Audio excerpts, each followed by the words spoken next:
De Tancret précis de théologie ascétique et mystique, deuxième partie, chapitre 5, suite, les scrupules. Le scrupule est une maladie physique et morale qui produit une sorte d'affolement dans la conscience et lui fait craindre, pour des motifs futiles, d'avoir offensé Dieu. Cette maladie n'est pas particulière aux commençants, mais elle se rencontre chez eux aussi bien que chez des âmes plus avancées.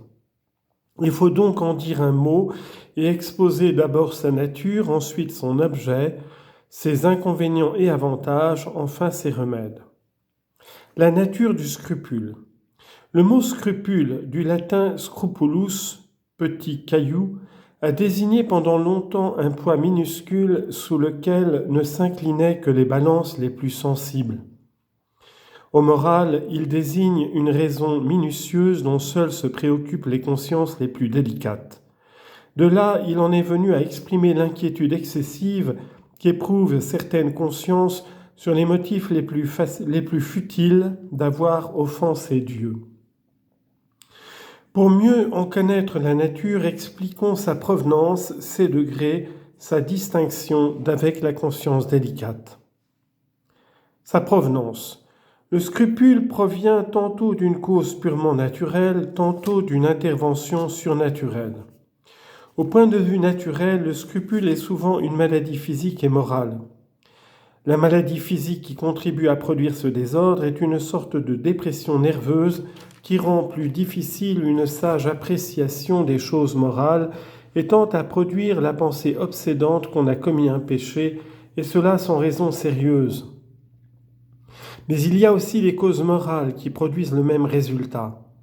Un esprit méticuleux qui se noie dans les plus petits détails, qui voudrait avoir une certitude absolue en toute chose, un esprit mal éclairé qui se représente Dieu comme un juge non seulement sévère mais impitoyable, qui dans les actes humains confond l'impression avec le consentement et s'imagine avoir péché parce que l'imagination a été fortement et longuement impressionnée. Un esprit entêté qui préfère son propre jugement à celui de son confesseur, précisément parce qu'il se laisse guider par ses impressions beaucoup plus que par la raison. Quand ces deux causes physiques et morales sont réunies, le mal est plus profond, plus difficile à guérir. Le scrupule peut provenir aussi d'une intervention préternaturelle de Dieu ou du démon. Dieu permet que nous soyons ainsi obsédés, tantôt pour nous châtier, surtout de notre superbe, de nos mouvements de vaine complaisance, tantôt pour nous éprouver, nous faire expier des fautes passées, nous détacher des consolations spirituelles et nous amener à un plus haut degré de sainteté.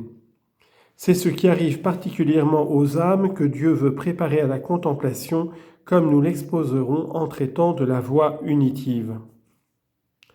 Le démon vient aussi parfois greffer son action sur une prédisposition morbide de notre système nerveux pour jeter le trouble dans notre âme.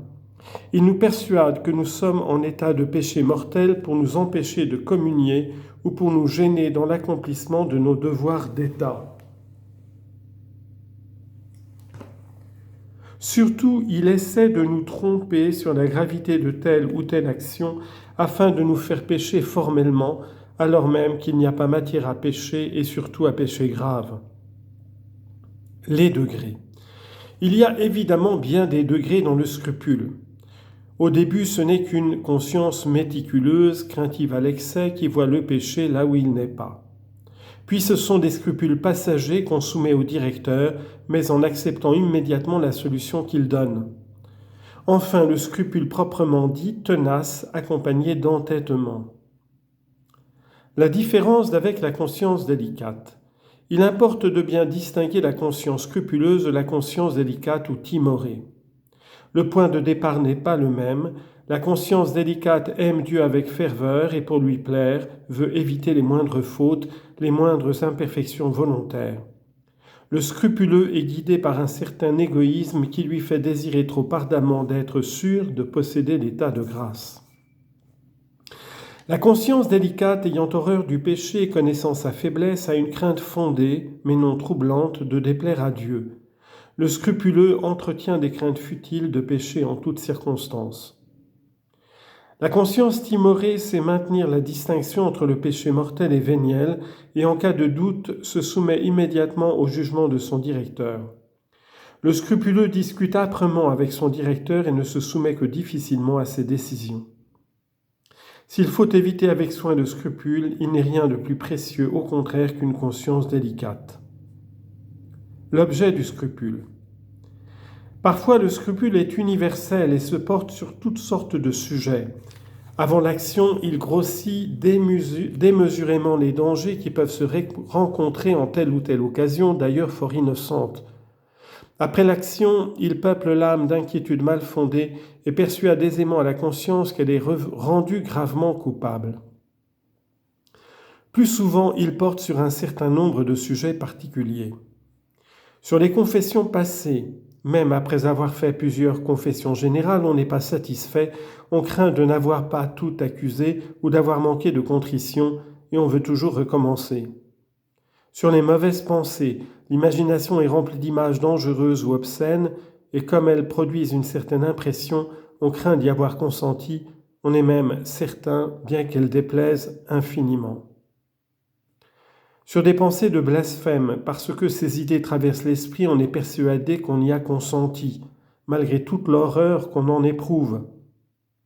Sur la charité, on a entendu des médisances sans protester énergiquement, on a manqué au devoir de la correction fraternelle par respect humain, on a scandalisé le prochain par des paroles indiscrètes, on a vu un attroupement et on n'est pas allé voir s'il n'y avait pas quelque accident de personne nécessitant l'intervention d'un prêtre pour donner l'absolution, et en tout cela, on voit de gros péchés mortels. Sur les espèces consacrées qu'on craint d'avoir indûment touchées et on veut purifier ses mains, ses vêtements. Sur les paroles de la consécration, sur la récitation intégrale de l'office divin, etc. Les inconvénients et les avantages du scrupule. Quand on a le malheur de se laisser dominer par les scrupules, ils produisent sur le corps et l'âme des effets déplorables. Ils amènent graduellement un affaiblissement et un certain déséquilibre du système nerveux. Les craintes, les angoisses incessantes exercent une action déprimante sur la santé du corps.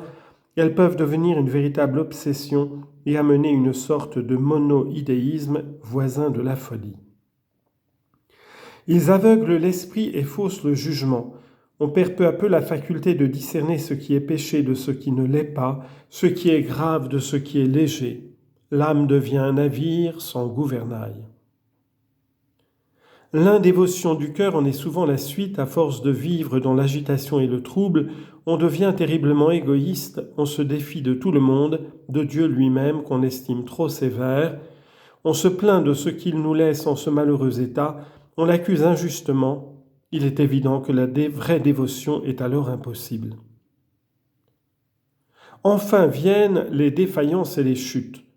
Quand on est scrupuleux, on use ses forces en efforts inutiles sur des minuties et on n'en a plus assez pour lutter sur des points de grande importance, car l'attention ne peut se porter avec intensité sur toute la ligne. De là des surprises, des défaillances et parfois des fautes graves. D'ailleurs, on cherche instinctivement un soulagement à ces peines et comme on n'en trouve pas dans la piété, on va le chercher ailleurs, dans des lectures, des liaisons dangereuses. C'est parfois l'occasion de fautes déplorables qui jettent dans un profond découragement. Mais si on sait accepter les scrupules comme une épreuve et s'en corriger peu à peu avec l'aide d'un sage directeur, ils ont au contraire des avantages précieux. Ils servent d'abord à purifier l'âme. On s'applique en effet à éviter les moindres péchés, les moindres imperfections volontaires, et ainsi on acquiert une grande pureté de cœur. Ensuite, il nous aide à pratiquer l'humilité et l'obéissance en nous obligeant à soumettre nos doutes à notre directeur en toute simplicité et à suivre ses avis avec une pleine docilité, non seulement de la volonté, mais du jugement.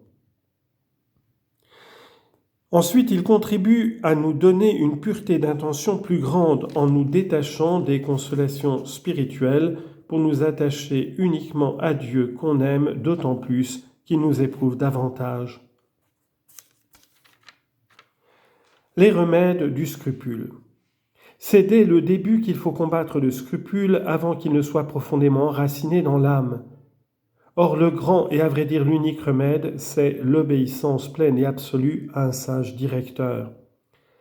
À la lumière de la conscience étant obscurcie, il faut avoir recours à une autre lumière. Un scrupuleux, c'est un navire sans gouvernail ni boussole, il faut le prendre en remorque. Le directeur doit donc gagner la confiance du scrupuleux et savoir exercer son autorité sur lui pour le guérir.